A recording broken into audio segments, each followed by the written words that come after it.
Hello friends, मैं हूं सरताप सिंह। स्वागत करता हूं अपने इस यूट्यूब चैनल करवी चित्रकूट एजुकेशन में। दोस्तों, आज हम क्लास 10th की 6वें चैप्टर त्रिभुज में थेल्स थ्योरम को देखेंगे। मतलब आज से स्टार्टिंग ही कर रहे हैं 6वें चैप्टर की त्रिभुज की। तो ठीक है, पहली प्रमेय है थेल्स प्रमेय, जिसमें से उसका कथन ये है दोस्तों कि एक त्रिभुज के एक भुजा के समांतर खींची गई सरल रेखा अन्य दो भुजाओं को जिन बिंदुओं पर प्रतिच्छेद करती है वे बिंदु उन भुजाओं को समान अनुपात में विभाजित करते हैं। ठीक है, तो देख लीजिए, इसमें ये मान लीजिए कोई त्रिभुज है, ये कोई त्रिभुज है, इस भुजा के समांतर में एक सरल रेखा खींच रहा हूँ। ठीक है, तो ये हो गई, इसका नाम हम दे रहे हैं डी ई दे रहे हैं। ठीक है, तो ये थेल्स थ्योरम कह रही है कि ये भुजाएं इन दोनों भुजाओं को ए बी और ए सी को समान अनुपात में विभाजित कर रही है। इसको हमें प्रूफ करना है। ठीक है, हमें सीधे सीधे ये प्रूफ कर देना है कि A D upon D B is equal to A E upon E C. हमें सीधे सीधे ये प्रूफ कर देना है, हमारी थेल्स थ्योरम प्रूफ हो जाएगी। कुछ नहीं करना है इसके लिए। यहाँ पे एक रचना करनी पड़ेगी। मैं एक बड़ा सा त्रिभुज ले लेता हूँ, सॉरी छोटा बन गया।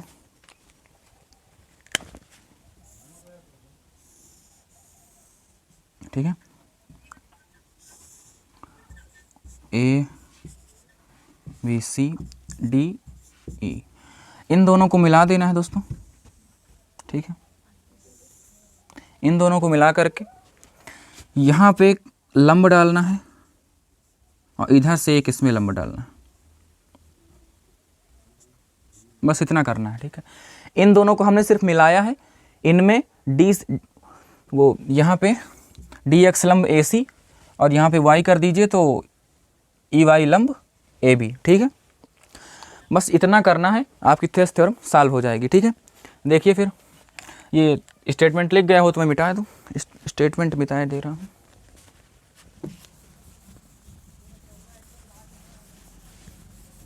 ठीक है, देखिए दोस्तों, देखते हैं यहाँ पे क्या करना है। देखिए, ये एक आधार है और ये एक समांतर रेखा है। एक ही आधार और समांतर रेखाओं के बीच बने त्रिभुजों के क्षेत्रफल आपस में बराबर होते हैं। ये आपने पहले पढ़ रखा होगा। ठीक है, तो देखिए, एक ही आधार और समांतर रेखाओं के बीच बने त्रिभुजों के मतलब कौन से क्षेत्रफल हैं, कौन से। एक त्रिभुज देखिए, ये हो गया दोस्तों B E D.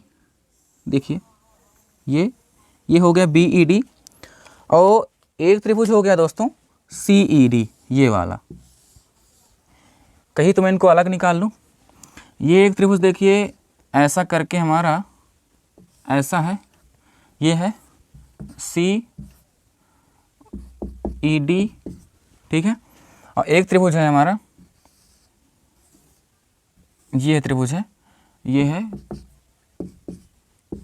B E D. ठीक है, देखिए एक ही समांतर रेखा है ये डी ई, और एक ही आधार है बी सी। ठीक है, तो ये त्रिभुजों के क्षेत्रफल आपस में बराबर होंगे। तो मैं यहाँ पे लिख दूँ त्रिभुज बी ई डी का एरिया बराबर त्रिभुज सी ई डी का एरिया। ठीक है, इतना मैं लिख देता हूँ। यहाँ पे आपको स्टेटमेंट लिखना हो वाला, एक ही आधार और समांतर रेखाओं के बीच बने त्रिभुजों के क्षेत्रफल आपस में बराबर होते हैं, वहाँ पे आप लिख सकते हैं इसको चूंकि करके पुस्तक में। ठीक है, दूसरी बात क्या करना है दोस्तों, आपको ए डी ई 2 बार लेना है और एक बार इस त्रिभुज को, एक बार इस त्रिभुज को। सवाल सॉल्व। ठीक है, कुछ नहीं करना, देख लेते हैं। पूरा इतना लेना पड़ेगा, एक बार पूरा ये लेना पड़ेगा, एक बार पूरा ये। देखिए, मैं दोनों को अलग कर देता हूँ, कौन कौन से लेने हैं, कौन कौन से नहीं लेने हैं। ठीक है, ये पूरा लेना पड़ेगा आपको, ये ठीक है, ये ई है, ये ए है, ये बी है। ठीक है, और ये यहाँ पे आपका डी है। ठीक है, आपको ये त्रिभुज और ये त्रिभुज का अनुपात लेना पड़ेगा एक बार। ठीक है, चलो इसको ले लेते हैं पहले, सेम उल्टा उसका। तो त्रिभुज ए डी ई का एरिया अपान त्रिभुज बी ई डी का एरिया।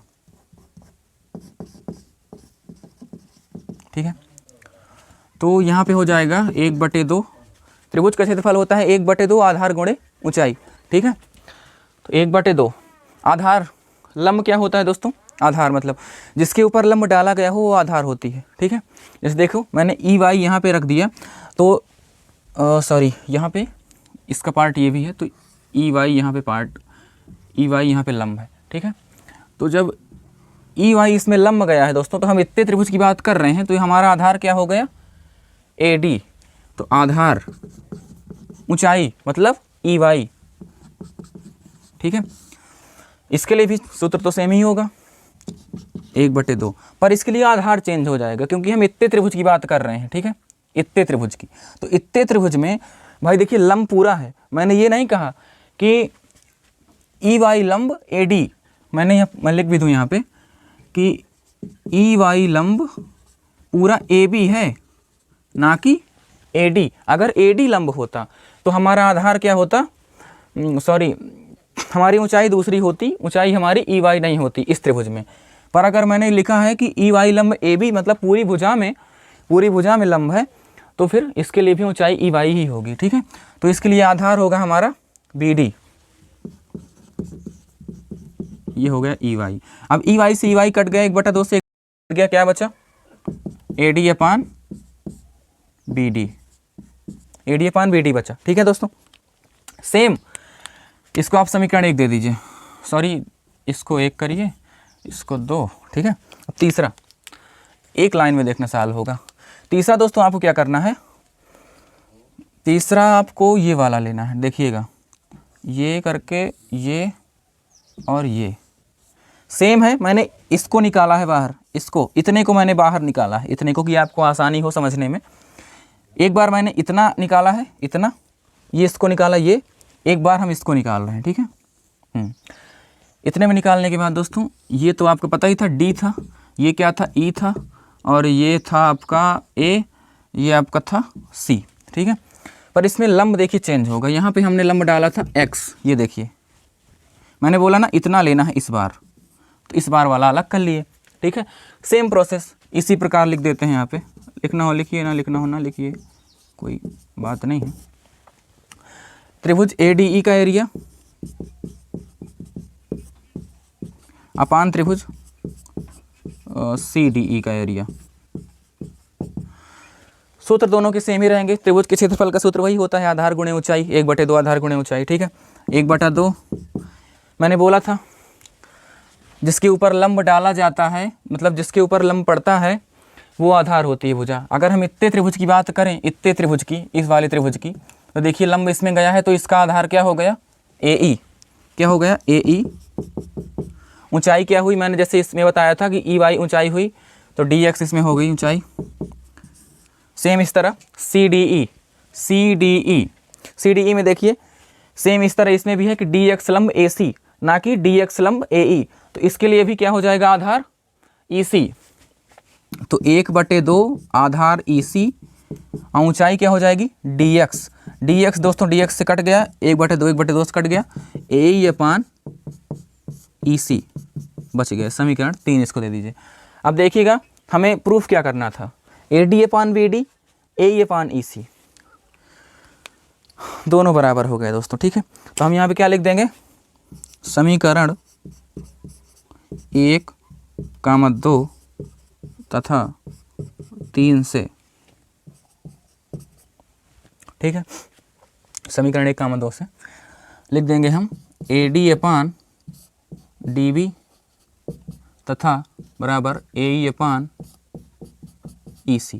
It's prove that. लिख लीजिए दोस्तों।